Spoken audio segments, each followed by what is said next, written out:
अस्सलाम वालेकुम गाइस। आज बेसिकली हम एड्रिनल कॉर्टेक्स और एड्रिनल मेड्यूला के हार्मोन्स को डिस्कस करेंगे। एड्रिनल कॉर्टेक्स से हमारे पास एड्रिनल कॉर्टेक्स के 3 जोन्स होते हैं। एक होता है जोना ग्लोमेरुलोसा, फेसिकुलेटा और रेटिकुलरिस। ग्लोमेरुलोसा से अल्डोस्टेरोन रिलीज़ होता है, जो कि हमारे पास अल्डोस्टेरोन किस तरीके से याद रख सकते हैं, साल्ट यानी कि मिनरलोकॉर्टिकॉइड्स। ये हमारे पास जो है हमारी बॉडी के अंदर सोडियम और पोटाशियम के लेवल को रेगुलेट करवा रहा होता है। इसके अलावा हमारे पास दूसरा होता है जोना फेसिकुलेटा, जो कि हमारे पास कॉर्टिसोल्स रिलीज़ करवा रहा होता है। कॉर्टिसोल्स को हम शुगर के तौर पे याद कर सकते हैं, क्योंकि हमारे पास बॉडी के अंदर ग्लूकोज लेवल को रेगुलेट कर रहा होता है, ग्लूकोकॉर्टिकॉइड्स कहलाता है। जोना रेटिकुलरिस जो होता है, ये हमारे पास एंड्रोजन यानी कि सेक्स हार्मोन जो होते हैं उन्हें रिलीज़ करवा रहा होता है। और इसके अलावा वो हमारे पास हो जाते हैं गोनेडोकॉर्टिकॉइड्स। तीसरा जो होता है एड्रिनल मेड्यूला होता है। एड्रिनल मेड्यूला चौथा मतलब जो सेकंड पार्ट होता है हमारे पास एड्रिनल ग्लैंड का, वो हमारे पास एड्रिनल मेड्यूला होता है। एड्रिनल मेड्यूला से एपिनेफ्रिन रिलीज़ होता है। अब हम एक एक करके इन सारे हार्मोन्स को देखेंगे। सबसे पहले हम देखेंगे अल्डोस्टेरोन। अल्डोस्टेरोन हमारे पास एक स्टेरॉयडल हार्मोन है और इसकी स्टिमुलेशन, फंक्शन और हम इनहिबिशन देखेंगे। सबसे पहले ये जो क्या नाम है हमारी बॉडी के अंदर स्टिमुलेट होता है, इसकी स्टिमुलेशन, अल्डोस्टेरोन की स्टिमुलेशन जो होती है वो हमारे पास ACTH से होती है, जो कि anterior pituitary hormone, anterior pituitary से रिलीज़ होता है।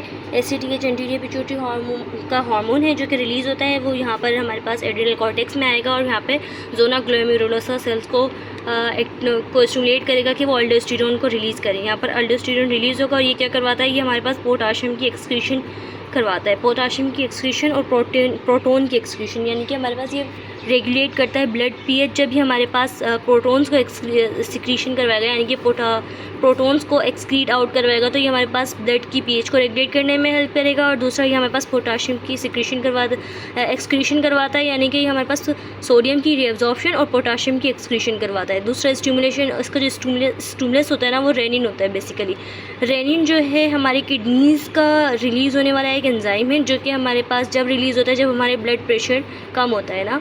ये एक मैकेनिज़्म है जो कि हम आगे किडनी के मैकेनिज़्म वगैरह में पढ़ेंगे।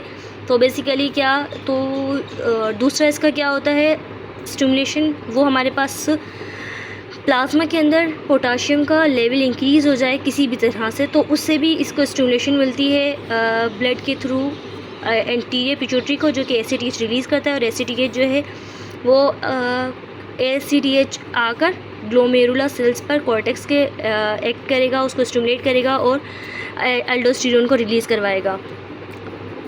यहीं पे ये चीज़ थी। अब हम सेकेंड हार्मोन पढ़ेंगे जो है हमारे पास कॉर्टिसोल। कॉर्टिसोल जो है ये स्टेरॉयडल हार्मोन है, सेम इज़ अल्डोस्टेरोन, और ये हमारे पास एक्ट करता है इंट्रासेल्युलरली, यानी कि सेल के अंदर इनसाइड चला जाएगा, सेल मेम्ब्रेन को क्रॉस कर लेगा, क्योंकि ये स्टेरॉयडल हार्मोन है।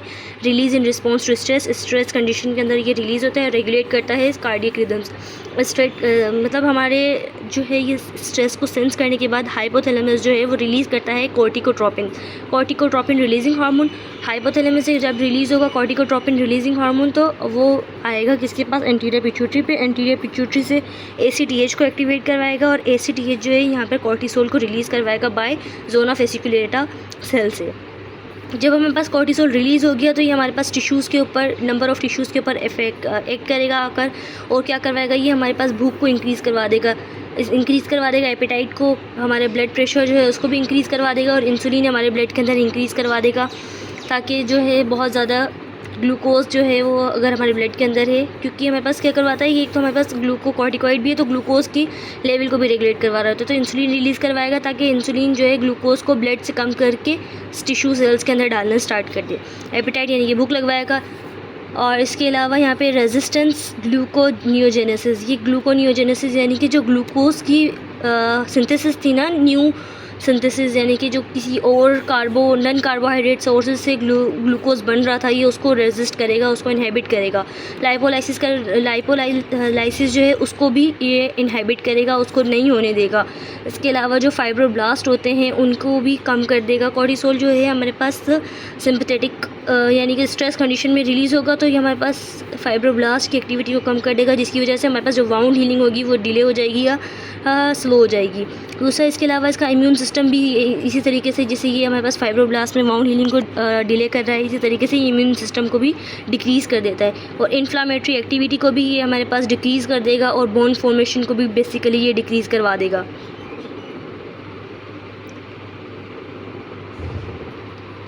बेसिकली ये बोन फॉर्मेशन को भी डिक्रीज़ करवा देगा। और इसके अलावा इंक्रीज़ कॉर्टिसोल लेवल जो होता है ये हमारे पास कुशिंग डिजीज़ होता है, जो कि हम फर्दर आगे बढ़ते हैं।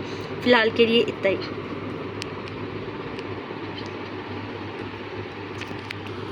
कुशिंग डिजीज़ के अंदर हमारे पास क्या होता है, इंक्रीज़ हो जाता है कॉर्टिसोल। कॉर्टिसोल क्या करवाता है हमारे पास, वेट गेन।